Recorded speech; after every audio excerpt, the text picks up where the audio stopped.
Hey everybody, I want to clarify a simple but essential point that I've made a number of times in my writings about Xingyiquan, and this is something that I think is implied in the name and the concept of Xingyi, but maybe it wasn't clear to some people, at least one guy who wrote me. I don't know how he even got exposed to the material, but he said basically, I talk about the concept of a soft fist, that you don't tightly clench your fist muscularly when you practice Xingyiquan, okay? So it's rep after rep after rep. A lot of them use a shape of a fist, and people assume, based on whatever fantasy or reality, they've been in boxing or karate or whatever, so they think you have to clench your fist. And a super beginner will clench their fist all the time. That's just fear and nervousness. Of course, that's ridiculous. But then more sophisticated people in boxing and so on will, they talk about clench it up at the last minute for impact, that kind of thing. Actually, both of those are not relevant to what I'm talking about, the use of the fist in Xingyi training, because we are energy-centric at all times. So I really want to clarify this point by means of demonstrating what's happening. And there are two levels of misunderstanding here. So let's go through the physical level first, and then I'll talk about the real Xingyi point, okay? So at the physical level, you don't need to, clench or super tighten your fist to hit, okay? The reason is that you want to hit the right target. You don't want to apply hard against hard anyway. You don't want bone against bone like bone against the head anyway, okay? Even in any, I'm not a street fighter or whatever, okay? So if you want advice on that, there's thousands of channels. I'm just talking about Xingyiquan, okay? Energy training. We got to get away from these misconceptions in order to open the door for our kind of training. So one of those misconceptions is this thing about no matter what, if you desire any degree of realism in anything you do, you're gonna have to clench up.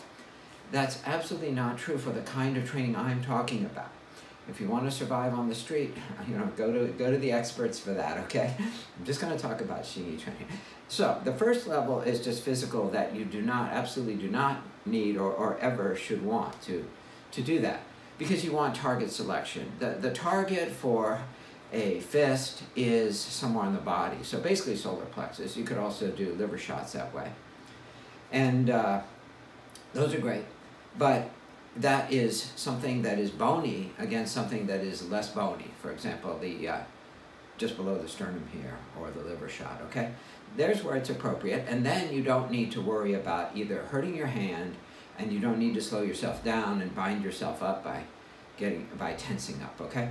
So I just want to show you that point, and the reason I'm holding the SIG here is that my teacher, my Xingyiquan teacher, made this point to me day one, using a lit cigarette, actually. And I will demo this with marshmallows, okay? So the entire point of Xingyi is, as I write over and over in my books about on this topic on Xingyi, that you make a shape and you let the energy fill your fist. And if you clench, you're going to block that energy. It's never going to happen. You're going to wonder, what's the point of this art? Why don't I go to a boxing gym, which you might want to do anyway because it's fun. But for this demonstration, I'm going to use marshmallows, like two of these big marshmallows here. These things are super soft, obviously, and I will put them in my fist like so. And the idea here is just to show that if I were to clench up very tightly, I would definitely squeeze and destroy these marshmallows, right? But actually, you can apply all the force you need against a reasonable target. This thing actually is fairly hard to hit, fairly hard as a surface to hit. If you don't hit right, you could definitely break your wrist or a knuckle or something on this thing, even though it's not one of those 200-pound monster bags at the wild card, but it's good enough for this demo. So I'm going to show that you can just hit using a soft curl, but a decent shape, fist-like shape. That's Xingyi, right? Xing means shape, okay? Yi means mind. Nowhere there does it talk about muscular clenching, okay? So you're up like this, and let's see if we're going to destroy the marshmallows in this process. Okay, so there's your hit. Marshmallows are absolutely fine. Okay, so anytime you want to hit, do your thing, and You don't need to clench at all. All right?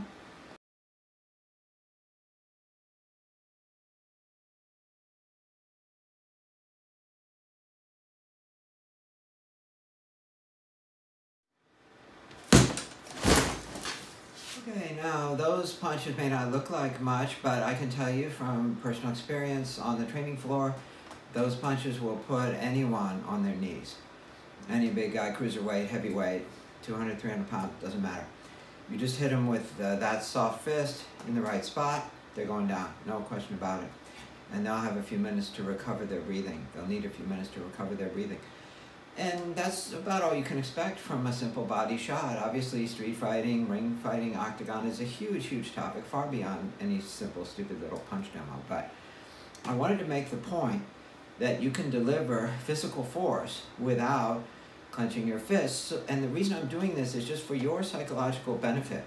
So that as you practice your Xingyi in the air, without bags, without rings and octagons and cool stuff like that, you won't feel like such a dork that why am I just hitting the air with a soft fist when it's completely unrealistic to do so. I don't want you to have that feeling. But I also want you, so this will sort of help your subconscious mind to feel a little more comfort with just practicing in the air with a soft fist. But the second layer of misunderstanding that I wanted to address, which is much deeper that I mentioned in the beginning, is that this kind of stuff, like even what I showed, really has nothing to do with Xingyi at all. It isn't our purpose at all to apply physical force, whether with or without a soft or hard fist or in any other way. That's just not the point of it. So if you're interested in street fighting and the octagon, you really shouldn't be doing this at all, which is fine. But if you're going to leave it aside, I want you to leave it aside for the right reasons, with a clear understanding. Because the purpose of Xingyi is energy training. These things that look like punch techniques are not, okay? They're not. They are energy cultivation modalities. That's all they are, okay? I know it's very misleading because they are shaped like punches, okay? But if you went into one of these temples in Asia where they have a pillar supporting the roof and they have dragons all around it, okay? And you think, oh, that's a dragon. No, its function has nothing to do with dragons. It's a pillar that actually supports a roof. It's something that may be more or less valuable than a dragon, but it isn't a dragon just because it has one on its surface carved around it, okay?